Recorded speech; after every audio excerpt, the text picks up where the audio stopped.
We're doing the Mother's Outrage this morning about deputies in Santa Clarita. Really crazy video here. Okay. Look at this. This is crazy. Down the street. And what's the other guy? I'm the one that called you. It was not them. They didn't do nothing wrong. They don't care because they black. They don't give a Wow. A mother is outraged this morning after sheriff deputies in Santa Clarita drew their weapons on her teenage son. She says it happened right after him and his friends were attacked by a homeless man. Witnesses say a homeless man tried stabbing a group of teens with a knife and as they waited at a bus stop yesterday. A manager from a Buffalo Wild Wings store nearby called deputies, but once they arrived, they began pointing their guns at the teenagers. Deputies at the scene say they got a call of two black men attacking a homeless man. The cell phone video also captured bystanders pleading with authorities to put down their guns. In the video, deputies are heard saying there was confusion about the calls. The mother of one of the teens say her son is traumatized and is demanding justice from the department. Yeah, what an awful experience. Absolutely, just egregious, honestly. With those officers, I don't know. I understand they have to be prepared for worst case scenario, but I've been in an instance like that where you're telling the officer what's happening because you were either the one that called or you're with a member that called, and they just blindly do not listen. They just are laser focused on whatever they're doing and just completely push you to the side, even though you're trying to explain to them the reason for the call and what the situation is. And in that's a perfect example of what was happening. They were trying to explain to the officers, look, those kids were just hanging out. They're not the ones for the reason for this, for having you come out here.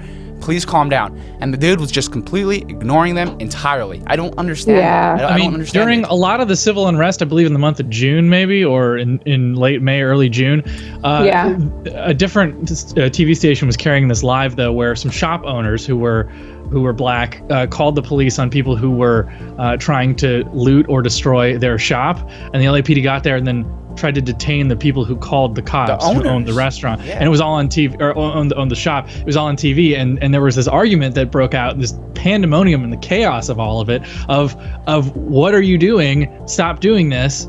This isn't what we're supposed to be. It's not what we called for. This is not what we called the police for. You're letting the bad guy get away and hurting the person who is the victim here.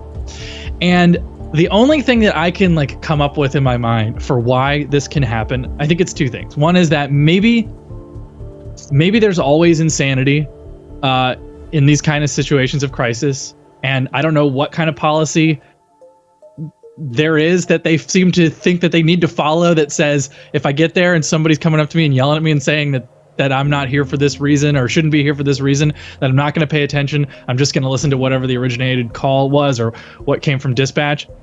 Maybe that's what they would say.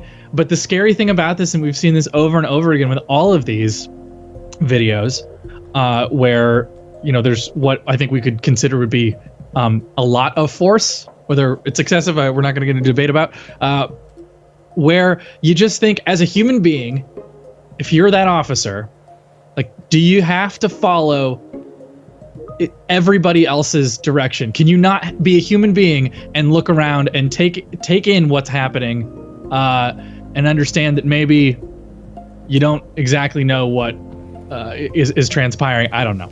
That's exactly what it is. It's a human thing. It's just to be human. That's all we're asking. I don't know. But yeah, I understand that there's a different perspective, and there must have been something to keep them laser focused on that. Well, I'll tell you what, when I got, I've told the story before, when I got pulled over by the LAPD, I went to jail. This was 2012.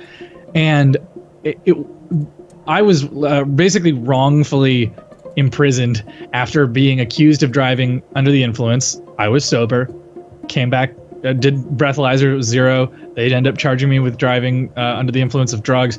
That came back negative after a test a couple days later, so they dropped the charges eventually. But they knew, I am certain that in that situation, they knew that I was fine.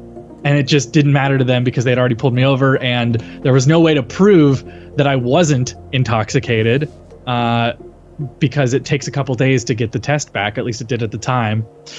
So they just did whatever they wanted to do, and they just took me to jail, and that was it. And there was no confusion. So in the case of this, I don't know.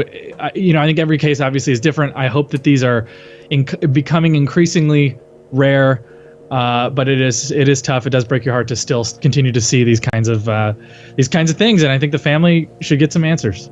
Of course, definitely. Yeah, for sure. Those young boys don't deserve that. Unfortunately, it's just another story for Black and brown teens. They get profiled often, no matter if they're in a car or if they're on the street with friends. That type of profiling happens so much, and it happens by police, which is why we talk so much about police reform. And there's a lot of education that just needs to go on before police hit the streets, so that we don't have these kinds of instances of misidentifying who the culprits are.